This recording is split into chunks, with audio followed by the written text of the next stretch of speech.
jump right into it. Super Bowl's over, and my focus now NHL, and it's going to stay there pretty much until we get the CFL. I'm going to throw a little bit of basketball in there, but at this point, I'm trying to figure out this hockey thing. And once I feel like I got it figured out, I'll shift over to just putting up some NHL picks, and then I'll start talking NBA. But NHL is getting all my attention right now, so I'm going to go over a few things. I'm going to talk about the portfolio management style and how to approach hockey games versus what we've been talking about all season with football. I'm going to talk a little bit about the point system and the payoffs and the odds and how it works in hockey. Again, very different than football, which we've all gotten used to. We've been recording for quite a while. I'm going to talk about some of the hot teams, some of the odd matchups, and some long-term Stanley Cup value plays, which actually surprises me pretty well. And Chris is sending me a message. Okay, cool. It's recording. So here's the way the NHL works as far as the plays. I like to go into a game. My favorite play is first period over or first period under. And the NHL, just to clarify, the unit in an NHL game for me is about a quarter of a football unit. That's where I start. I press every 2 weeks. Right now, there's NHL on every single day. And I'm in a game pretty much every single day. I don't want to be reckless, so I'm not throwing picks out there every day, but I'll give an opinion every day that you ask, because chances are I've broken down a game. With these first period overs or the first period unders, typically the under, all the spreads are the same. Favorite is -1.5, underdog is +1.5. When you go into the first period, it's usually 1.5, over or under 1.5 goals. Now, good odds on a first period over is -115, -120. Those are good odds. In some cases, you'll find -150, and I'm still okay to play those for what I think is a guaranteed win. The challenge comes into the picture is you go into an NFL Sunday with 5 games. We're trying to go 3-2 or better, and we get paid on the record. The NHL doesn't necessarily do that, because if you're laying $10, $10 is a good unit. If you're laying $10 on something that pays -150, your return is going to be somewhere around 680, 720, something like that. And so going on 4 plays, you got to go 3-1. 2-2, you actually lose money versus pushing. So what I typically do is, and this is if I don't have a dog in the fight, if I don't like one team or the other and I just like points, I'll go in with my unit and I'll go over first period. If I win it, I'm going to take half the profit, and half the profit goes onto something with a little bit better odds. It might go on the dog to win. It might go on further points. It might be a monster first period that elevates the over under for the game to 7.5, 8.5. Anything above 6.5 is a pretty big over or under. 7.5, you probably having some really bad goalie play, or there's a lot of penalties and power plays taking place. So again, you get that first period one, half of the profit goes on something else, and then you let it go. If you win it, then you can go dip in for something else, or you can just walk away from the game up 1.5 times of what you walked into it with. That's typically how you manage it. You can't manage it on going 4-3, because the odds are totally different. You just kind of got to live with it if you're going to play hockey games. Where you're going to catch odds is if you like underdogs. If you want to play the dog, you're better off picking a dog that you feel is going to outright win the game, because you're going to catch better odds. If you want to play a favorite, you got to lay 1.5. 1.5 is a lot in a hockey game, because usually there's some when they pull the goalie at the end of the game, it's usually about 60-40, whether or not an empty netter happens or it doesn't. But -1.5 is just a weird number. The hook in hockey is the most deadly sport to have a hook. So I don't like laying -1.5. I'd much rather let the game get 6-8 minutes in, and if I still like the favorite, then the bet you place is minus a half a point regulation. So like right now, Boston and New York are on. I haven't looked at it, but it's 0-0. If you laid your action on Boston beginning of the game, it was minus 1.5. You could probably go in now, and there's a difference. If you lay minus half a point regulation, they have to win it in regulation. If they go into overtime, you lose. You would have to lay your action on the game. It would be game total if you're looking for the overtime win to actually win for you. But chances are it's -1 total game and minus half regulation. Now, when you get into over unders, and this is an important thing to remember, when you get into an over under, and let's just say you got 5.5. Well, that's a bad number. Let's say you got 6.5 over under game total, both teams, full participation trophies. Everybody scores, but the score is 3-3. You go into overtime, and it ends up a tie. It goes into a shootout. The end result of that 3-3 game that went to a shootout, when you look at it on whatever your favorite app is to look at scores, it's going to show 4-3 as a final result. But the actual goal does not count for the over-under, where it just shows that way. It just counts as a win. And the teams don't really care because they get the W in the column on the standings. So remember, when you're playing a game over, it has to happen within the game or within regulation or within overtime. And a lot of teams are teams that are confident in their goalie, teams that have really good breakaway 1-on-0 kind of players.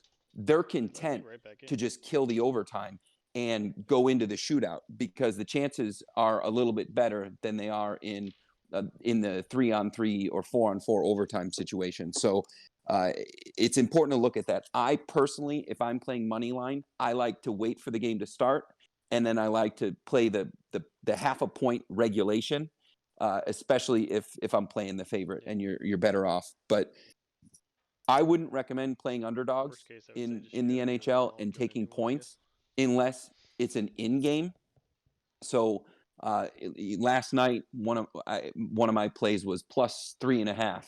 And it ended up paying off. The final score was 4-2, and that's a perfect way to do it. 4-goal margins don't happen very often, but you got to be careful when you take the dog in those situations. Okay. Let's say the game is 4-1, and you take the 3.5.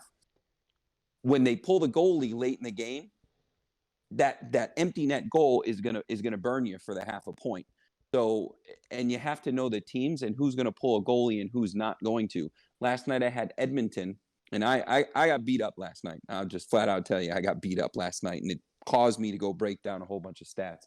But last night I had Edmonton, and Edmonton's paid me and everybody that's been messaging me. They've paid us more than any other team, probably more than Coastal Carolina did.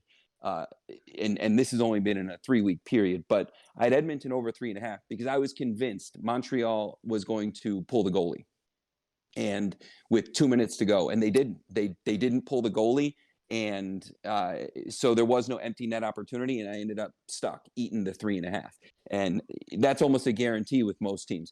But the 1-goal lead, the goalie's coming out, guaranteed. So 1-goal leads and 1.5. You want to lay 1.5 at that point late in the third on a favorite, I would take that most of the time because the goalie coming out means you got an empty net chance. 2-goal lead, laying 2.5, probably not a bad move there either. Just because you got an empty net opportunity. If it's a 3-goal lead like it was last night, Montreal just didn't want to hurt their stats. And I was livid that they didn't pull the goalie.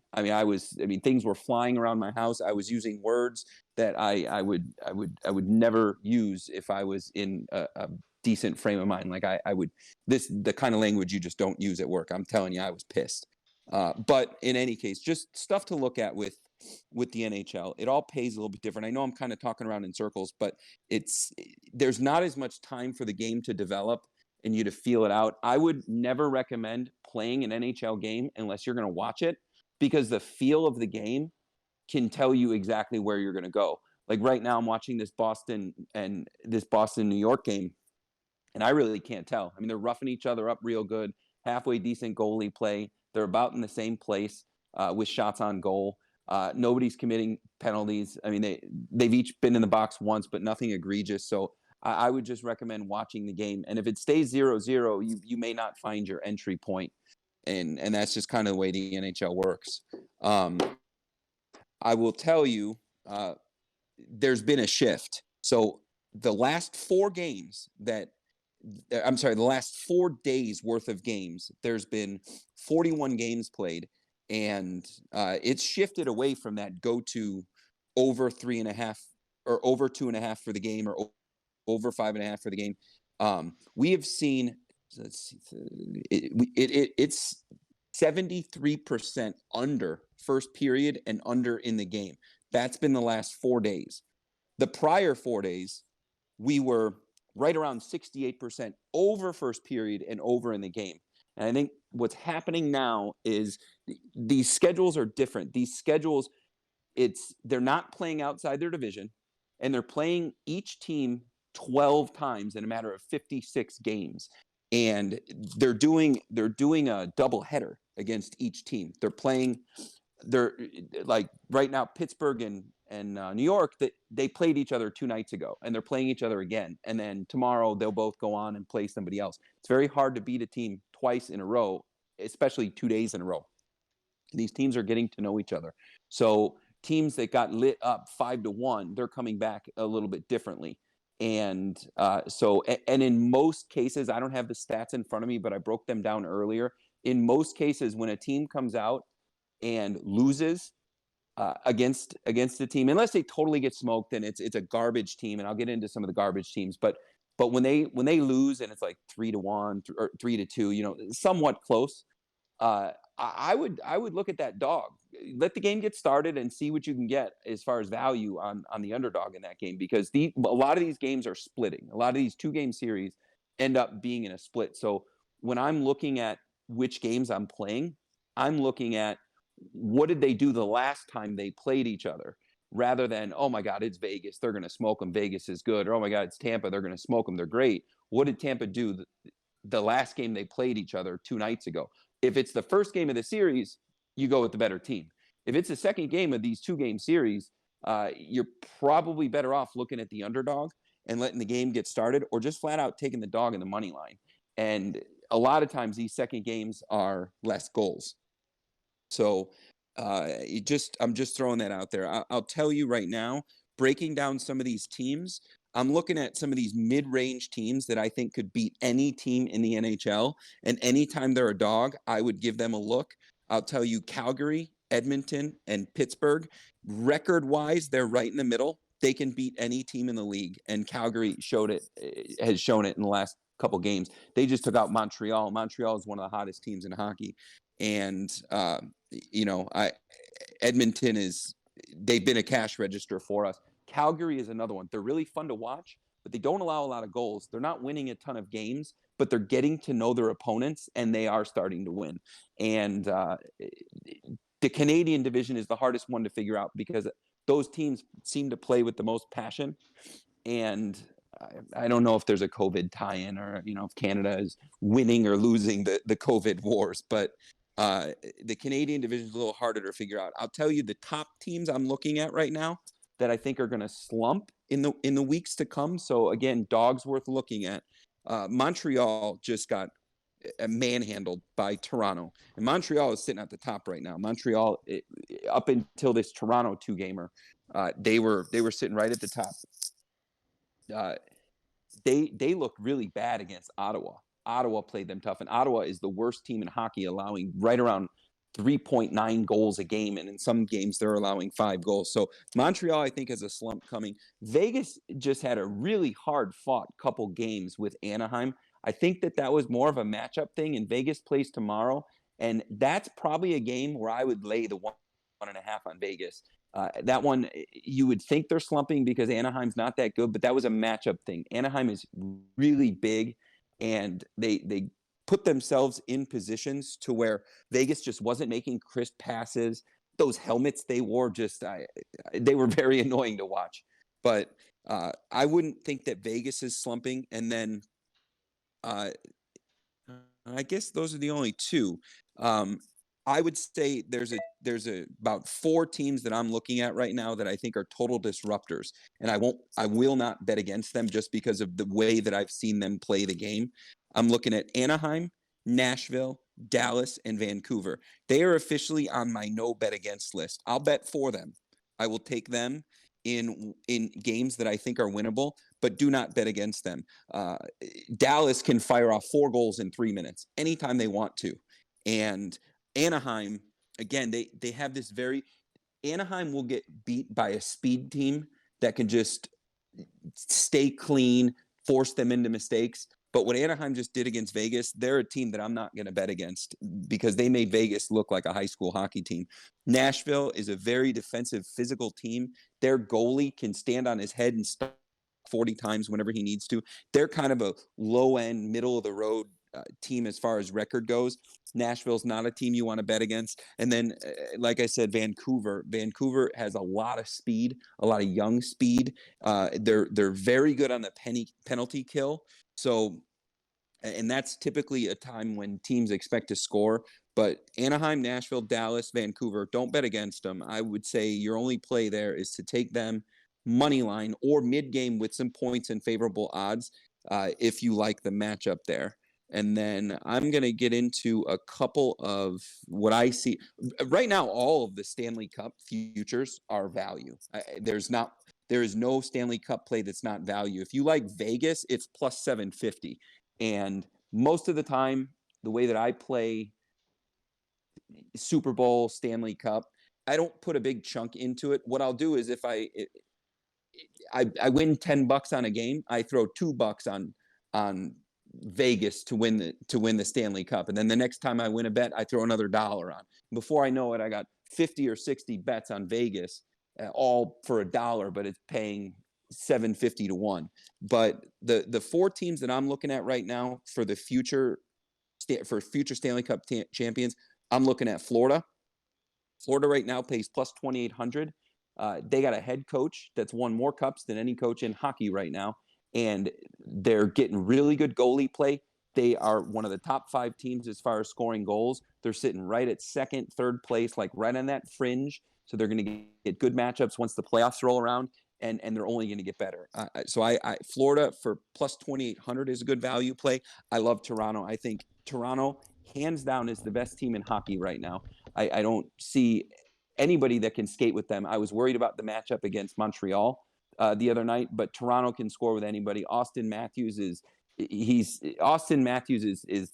kind of like Deshaun Watson, Patrick Mahomes. He's the next generation superstar for the next 10 years. Once the current in hockey, once the Sidney Crosby and Ovechkin retire. So I love Toronto, and they're paying plus 900.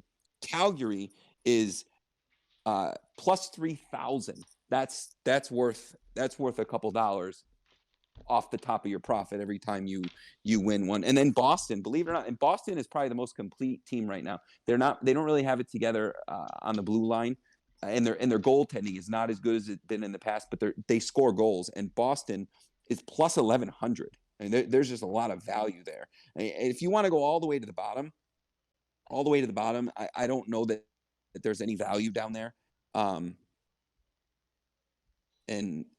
yeah, I mean, I don't know that there's a ton of value down there. I mean, you could look at Vancouver because, again, I like the way that they play on special teams, plus 6,000, but it's wide open. Like normally, you look at the NFL or you look at the NBA, and I think like in October the Chiefs were like plus 250 to win the Super Bowl. You don't find this kind of value in other sports. The only problem is on the guaranteed wins, you're minus 150, minus 140. So that's kind of my spiel for the NHL. I don't really have any picks to throw out there just because I don't feel very good after the last couple days because I've been on the wrong side of it. I started off really doing well, and in the last couple of days I've gone 6-5, which again, that's not winning in hockey. In hockey, you need to be 7-4 to be a winner, not 6-5. So, anybody got anything for me? No, bro, I'm good. I'm trying to learn the hockey thing, so I'm just kind of along for the ride. Yeah, it's fun to watch. It is the most fun game to watch, but you got to pace yourself because you go into an NFL game and it ends. It ends on Sunday. You could jump into a Monday night, but it ends. I mean, hockey, there's just another game tomorrow. So, what else? Anybody else got any questions that they want me to answer, or do you got any games specifically you want me to talk about? Feel free to send me a message directly, and I'm happy to help. I just got a conversation piece. What do you think about Tampa yesterday? I know you mentioned Florida being, pretty good, but man, Tampa came out flat and just got dominated. They gave up the empty netter at the end, and they got beat by 3. Yeah, don't pay too much attention to the empty netter just because in hockey, winning by 3 is no different than winning by 1. But uh, Florida's that good.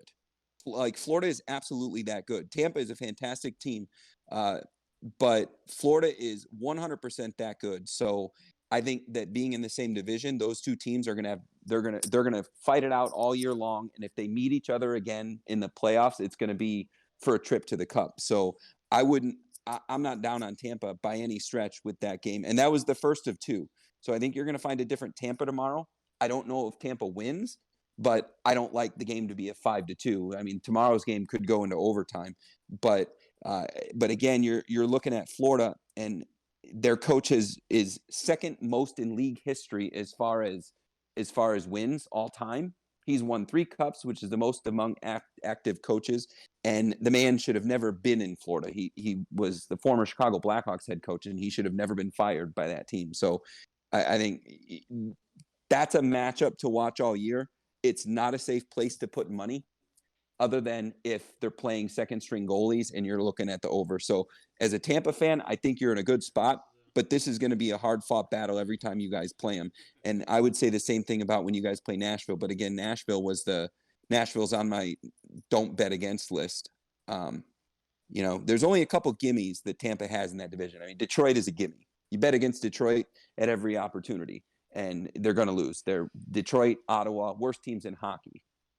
All right. Well, if there's nothing else, I will wish everybody a good week. And you guys know how to find me. On Thursday next week, I'm going to be live on the Worldwide Sports Radio Network. And you can find me at 151 Sports Investing. And you guys can message me directly in the group. Everybody listening, you guys are premium members, so you guys get full access. Have a good week.